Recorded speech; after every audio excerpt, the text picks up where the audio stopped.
And in that book, particularly, they were the subjects that, a lot of those subjects were ones that I actually were talking about at the time. And the reason I was talking about them, so you can see quite a few here, the Critical Art Ensemble and Zaretsky and Joe Davis, doing work with the Flesh Machine, cloning and DEA for art, Stella Arkin-Orland's My Body, My Software, the body ownership issue, which we're seeing more and more about, Katz and Roker. I don't know if you ever saw the luminous bunnies, but using bunnies in this particular case, there were green bunnies and fluorescent bunnies, and looking at that whole relationship between humans and animals and what sort of rights we had over our animals, in this case his bunnies, and a whole lot of stuff. I don't want to go into those particularly, you can read the book. But what was interesting to me is a lot of these themes, here we were 20 years, well not 16 years later, and a lot of the similar themes were coming up. And so what I wanted to do was to sort of talk about those. This is her, this is the film. You can find it, it's under the Visions of the Future thing. So I'm rushing through this, sorry. So the first one, the first artist I want to talk about is Maja Smreka. If anyone knows her, she's Slovenian, lives in Ljubljana. But she worked on something that was quite weird, I suppose you'd say, and that was the whole issue of giving up her productive cells to create a man-dog machine. Okay, that sounds a bit odd, but it's true. And what she did was she was looking at co-evolution in order to see whether or not how we and animals and our friends, particularly since we consider animals our best friend, how they interrelated together, could interrelate together, and what were the cultural dimensions and the ethical dimensions of merging, in her case, eggs and the sperm of the dog, in vitro, by the way, not hopefully in real life, as far as we know. Who knows? And then using tomography and photogrammatic sort of applications to actually study and analyze that and understand the differences and to try and really better understand why it is that humans and dogs particularly interrelate. And she did a lot through smell, and she was trying to understand what smells, if you actually put these together, what sort of smells did they generate, and what smells were they when they're independent, to understand was there something actually between dogs and humans, whether it was the smell that brought us together, and that was a smell that made us relate more strongly than with other animals. No, you know. So I wanted to sort of mention that, particularly because that was one of the things that she was working on. The second thing, and I don't know who's seen the work of Thomas Saracino, it's interesting, I was talking just earlier a little bit about the work we did in Austin and in Atlanta. I actually put on this particular show of Terra Saracino in Atlanta in 2015. But what it is, basically, is this massive, and it's grown more and more and more, basic, I suppose it's a mixture of organic and inorganic structure by which he has recreated a spider's web in 16.7 to 1 scale of a particular spider's web. And that, in fact, in this particular structure, 8,000 pieces of this plastic. I think there was 23,000 knots involved in it. And basically what he wanted to sort of relate was to look at the spider's web in comparison to the galaxy. And so he was trying to sort of build this structure and understand and overlay that. So when you actually go to the exhibition, you'll see the visualization of the galaxy and the positioning of that against the spider's web. And what he was actually trying to do, and then looking at it from a network perspective, and he was trying to sort of take these interrelationships between the galaxy, the spider's web, and in particular, the networks that we were building. And how is it that the spider builds a web in the way it does? And how is it when we're building networks, how we follow those networks? And what is the sort of mental structure within us as to build these networks in the way that we do? and I don't want to go into much more on that. We actually had to put it together, not with all the... He sent us as a smaller version. He sent us this smaller version of this, but it was an incredible piece of work to have to do. Another piece of work that he's just finished, actually, this year, I think maybe late 2021, is called Aeroscene. And in this particular piece of work, he's exploring environmental issues. This is a sculpture, and it's kept in the sky by the sun's rays, actually. It's literally kept in the sky by infrared heat. As a balloon, if you want to call it that, or structure, whatever it is, it's actually been the longest sustainable structure in any form of flight that was not driven either by fuels of any description, helium or solar cells or anything else. It literally is kept in the sky by the heat of the sun. So I think it's in Arizona or somewhere over the desert. The other factor, and so what he was looking at specifically, just to go back to what he was looking at specifically, is the whole issue of obviously climate change, and particularly, on how we're moving forward, but trying to prove that we can actually do certain things with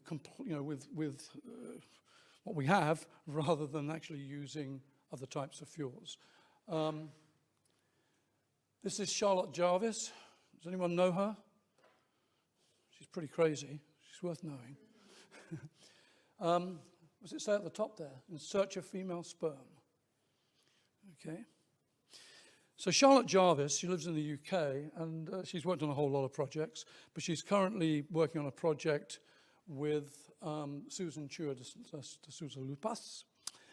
She is basically, what she's doing is taking speratoma from her body, and she's in 3 stages. So that's the first stage. Then she takes that, and she takes the seminal plasma, which is the fluid stuff within sperm in that particular case. What she would call sperm in semen, right, in female semen.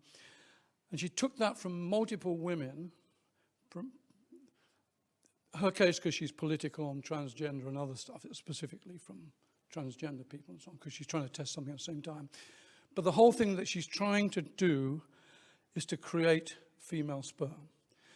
And it's a long process. I don't think they've achieved it yet, but her belief is, obviously she's following that mainly from a queer feminist perspective, that women ultimately should be able to reproduce from themselves without the need of men.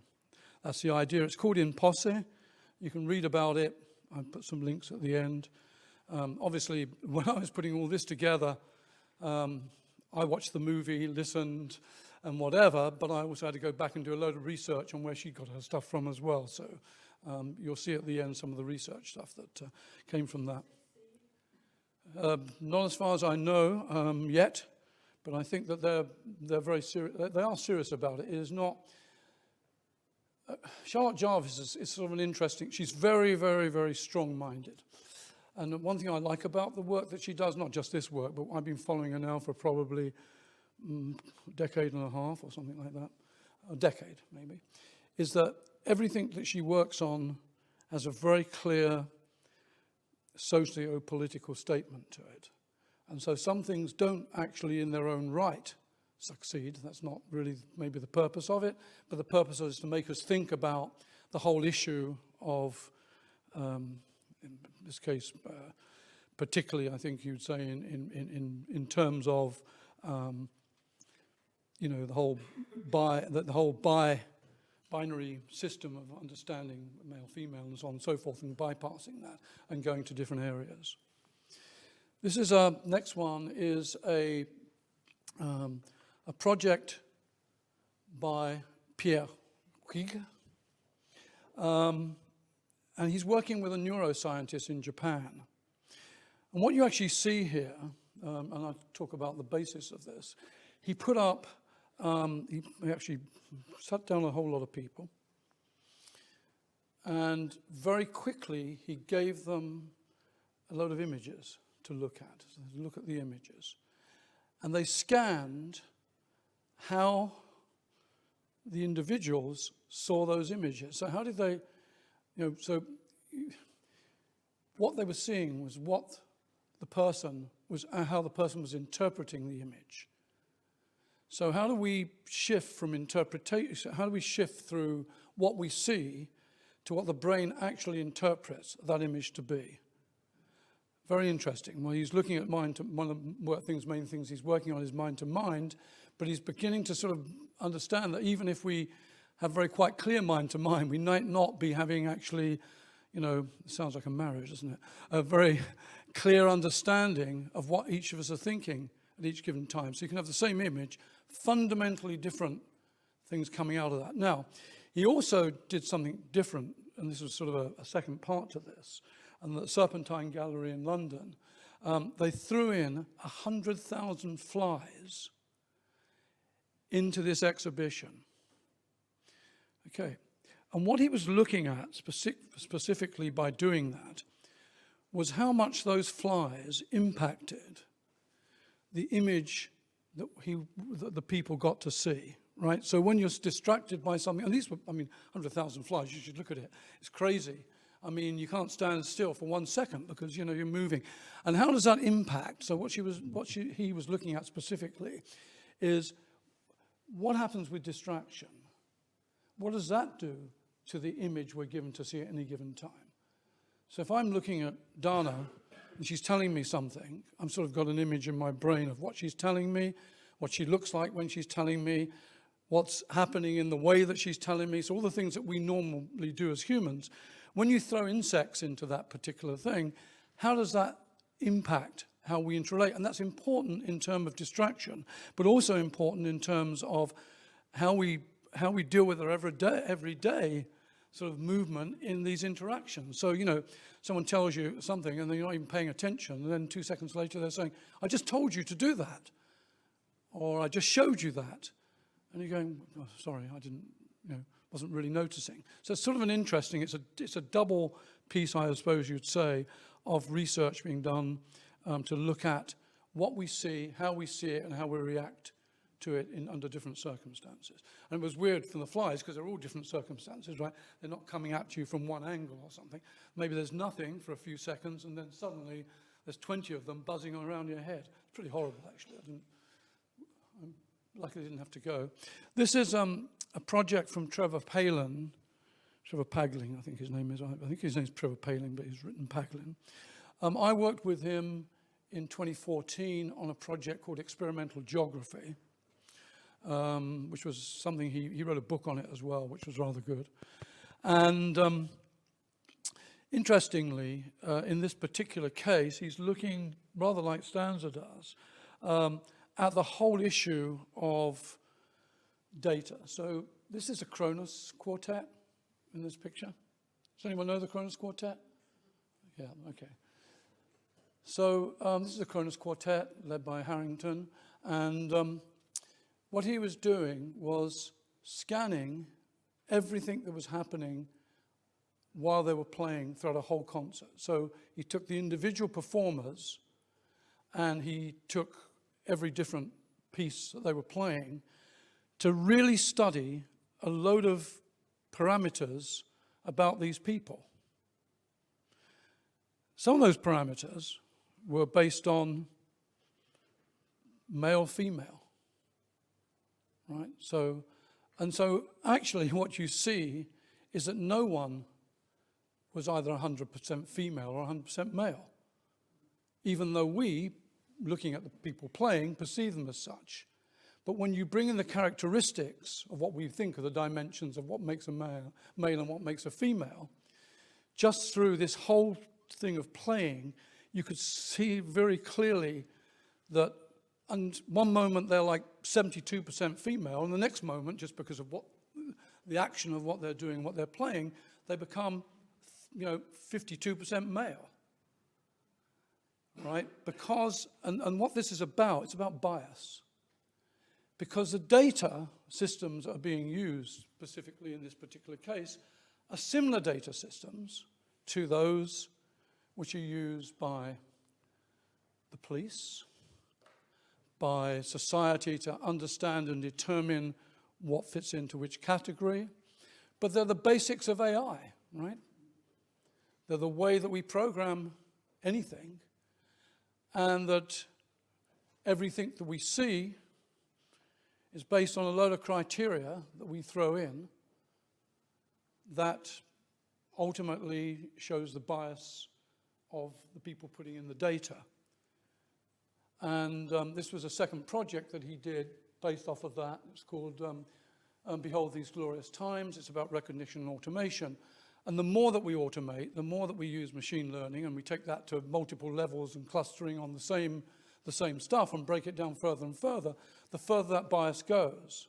I don't know who among you have actually worked at all with predictive analytics. For example, I work with the police specifically in that area. And one of the problems that happened, it was a very clear problem, was in New Orleans, where a load of people were arrested, actually for no reason whatsoever. In fact, just because they were gathered in a certain area of the city, which already fell under the predictive, analytics of being a part of the city, and therefore they must be criminal. The way they talk, the way they move, so they used all the combination of all the sort of different systems of reading the body and so on and so forth, and arrested them simply, actually in this particular case, because they were black, actually. And so the bias thrown into these systems is pretty critical, because more and more everything we do, and going back to what Stanza was talking about earlier, which is why I asked him to put the thing on, the more that we study people, the more that we have all this sort of data. And I know you talked about it as real-time data that we're gathering, but the analysis of that data is the critical part, right, at the end of the day. Where it ends up, what we do with it, what it means, and so on and so forth. And what Paglen is trying to do in this particular case is to get us to understand all of the aspects of that sort of data and the political dimensions, particularly of what this all means. The next part of this was, this particular movie was Abramovich's Rising. I don't know whether you've seen it. So this is actually not Abramovich, it's an avatar, or a robot version of Abramovich, as you'd say. And it's called Rising because of the rising water levels, in actual fact. And what she was doing is, what she did was to create a project whereby she looked at, in this particular case, the future victims of climate change. So what actually would happen in a whole variety of areas if the water rose? And the way she did that in particular case, this avatar is actually immersed in water. It's not fully immersed in water, but they drip the water. So there's a point at which you can sort of say, well, where do I turn it off? What do we need to do to stop this getting to the point where she's going to drown, right? The reason it's her is because we predominantly know who she is, and therefore we have an investment in her not dying, right? I mean, if it'd just been any old avatar, you probably wouldn't care too much. And that's sort of an interesting, to me, story. And what she's really doing here, and they do with this, and it's related to, there's another part of it where they do the projection, of what's actually happening to the human body during this process. So one element is whether she drowns. One is what's drowning about. What is the journey through the human body of death, right, as things are closing down. It's a pretty awful thought, but very strong. Just a couple of other things I wanted to show. This is a project by Anish Kapoor. Anyone know Anish Kapoor? The Brits know him, of course, because he's one of the most famous British artists, who worked actually with Abramovich on the previous project. And here we were looking at what comes after death. So one thing was what happens in climate change if you die. What does that actually mean?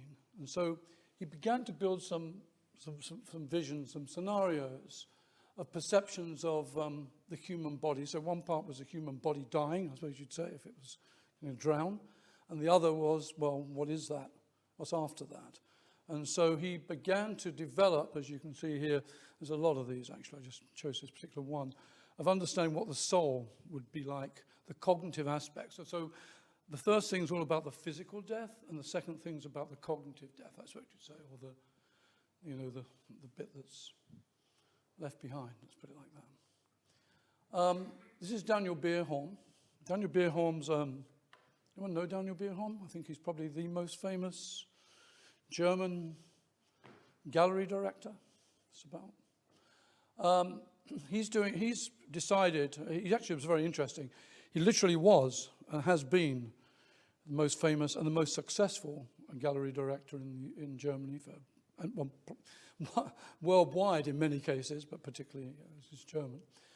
And he decided to move away from that and created a company, a VR company, an AR and a VR company, where he's looking at reconceptualizing immersion, where rather than looking purely at VR or immersion from whether it's AR overlays of real life or VR to create environments against various challenges, so SPGs in this particular case, and to understand, to take people through what that actually means, right? So using VR to create both positive and negatives, right? So this particular case you can see, it's a girl roughly in an aquarium, so she's with the fish, she's living with the fish.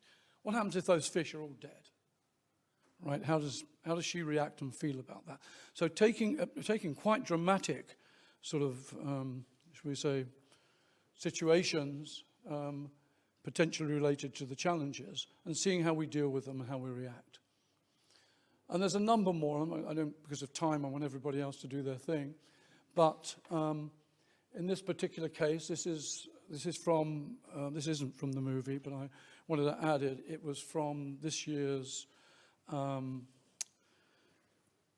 festival in Linz. And it's particularly looking at our interaction using avatars and how much we can advance the interaction of avatars to truly represent how we are particularly relating. So what do we find funny? How does the avatar deal with something that we in real life actually feel funny? But what's the real replication of how we're working? Because there's a lot of times that the avatar, particularly current avatars, are not exactly doing what we would do in those circumstances. So we're trying to see where that's going. There's a couple more things here. This is looking at the body as a network, particularly, again from Linz. And this is like leveraging specifically the whole area of transdisciplinarity. So building art that reflects new combinations of nanobio, quanto, chemo, and so on and so forth, and putting them together and seeing what we can come up with in our imagination of combinations of these. So what if we put genetic engineering with nanotechnology? What do we get? What do we feel? What do we find? What could we bring from that? So it's imagining very different aspects of possibilities through transdisciplinarity, both positive and negative. So I really do hope, that I did justice to Tanja, firstly. These are, if you want to take a picture or whatever, I can send them to you. These are what I used specifically as research about the film, since I had no real background on it, so I thought I'd better go into this and make sure I understand what it's about. But what I got out of it, I think, was that just how much art is out there, and not dissimilar to what I've been working with 15 years ago, that really was showing us fundamentally different potential dimensions of our existence. And that's my, as I wrote way back in 2004, I really truly believe that, and I don't really talk about it as art, but progressive culture specifically, provides us with incredible, I don't mean visions, I don't like using the word visions in that context, but stimulation for us thinking about things that we wouldn't, in a very, very, very different way. And some of these are quite, as you can obviously, female sperm and stuff are fairly, but they're very provocative, and I think they make us think in a different way. So anyway, I can't really answer questions really on Tanya's behalf, only on my own, right, having done the reflection of this. So if there's any questions, I'll try and answer them, but, I didn't want to lose it. I think that's what it was. I thought it was so good, this movie. I just didn't want to lose it.